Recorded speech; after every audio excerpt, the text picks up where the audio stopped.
just our own selves, okay? That's why when you say, oh, how are you doing? And they say, I'm fine, but, what do you do when someone is going through trouble? Okay, do you really care about them? Okay, your friends at school. If someone is sad because they lost their toy, what are you going to do? Do you care about that person being sad? Will you try to cheer them up? That's what I mean. Yes, that's good. That's what I mean by being caring, okay? Who has brothers and sisters? Okay?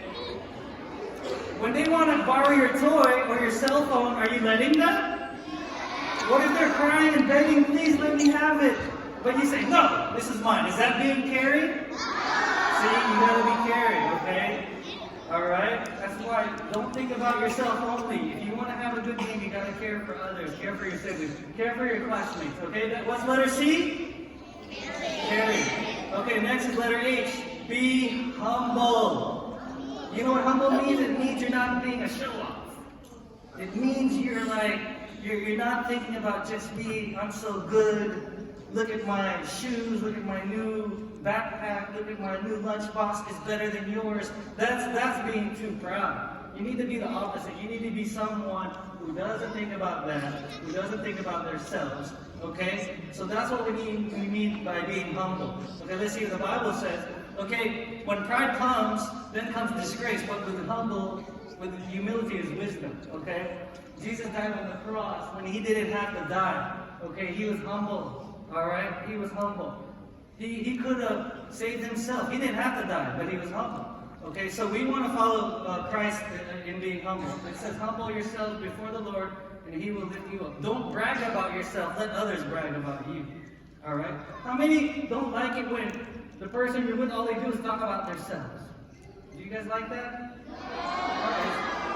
It's not that, all they say, me this, me that, okay? How about someone who never admits they're wrong? You never say I'm wrong, or you always fight and say you think you're right. Okay, so that is not being humble, okay? You might have older brothers and sisters who take selfies, right? And they show all their stuff on the internet, or you guys might see it on Facebook or something. So people who want attention to themselves, that's not being humble, okay? If all you want to do is let people see how good you are, or you're such a good kid, that's not being humble, okay? So being humble is let other people say you're good, but you don't say to yourself, I'm good, okay? So God knows, even if someone doesn't say you're a good person, the people are watching you and God will say you're a good person, okay? So what does letter C stand for again, remember? Good. What does H stand for? Okay, R stands for what? Being responsible. This is part of our character trait for the month, okay? Are you a responsible person? So that every one of us shall give an account of himself to God. Alright? This means what? You're doing what you know you ought to do. Okay? People can trust you and be like, okay, if your mom and dad says go brush your teeth and get ready for bed, they know you're going to do it right away. They don't have to tell you 10 million times before you move. Alright? They don't have to say you want a spanking. They don't have to go to that. Okay, when your teacher says, do your homework or do your seat work, that means you follow them right away. You don't disobey your teachers, or that's not being responsible, okay guys? You gotta do what you have to do. And they'll be very happy, your parents and your teachers will be so happy with you if you do it without them telling you to do it.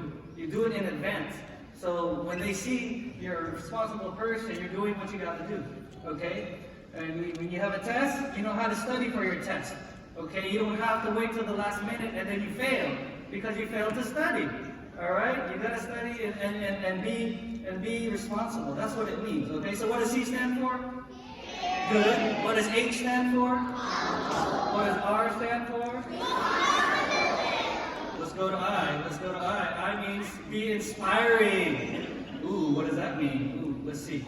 Inspiring means you're encouraging somebody. You're lifting them up. You're getting people to be excited about life, about living for Jesus. Okay? This is being a good friend. Okay? Not a bad friend. Okay? Just like Christ. He inspired his disciples. Alright? He spread the gospel.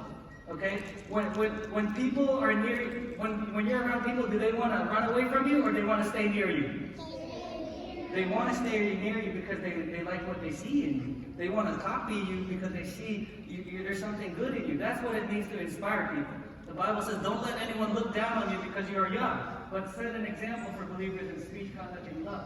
Encourage one another and build each other up. Okay? So if you're a true friend, you're supposed to lead them closer to God, okay? Not further away from God. If you're someone who's making them say bad words or making them do bad things, that's not a true friend, okay? You need to stand up and say, hey, that's not right, okay? You need to be inspiring and stand up for the truth, stand up for what's right. That's what inspiring means, okay? So we got C's means, H means, do you remember? R means, good. I means, you're doing good. S means, self-control. This is having self-control. You see the dog? He's not eating his treats. He's keeping on top of his nose. That is having self-control. Self-control means you're not losing your temper. You're not getting angry and yelling at people just because something happened. This means you're not answering back at your teacher or your mom or dad. When they tell you, hey, go to bed, you don't say no. That's not self-control. You're getting angry and you're not obeying, okay? Jesus Christ practiced self-control, all right? When he was dying on the cross, they kept saying, hey, why don't you save yourself, Jesus? Come out of that cross, you're Jesus. He didn't do it. He practiced self-control, okay? He could have done it, all right? What else does the Bible say about that? But since we belong to the day, let us be self-controlled, putting on faith and love as the breastplate and the helmet of salvation. And it says here, never do something permanently foolish just because you are temporarily upset. Be sure to taste your words before you speak them.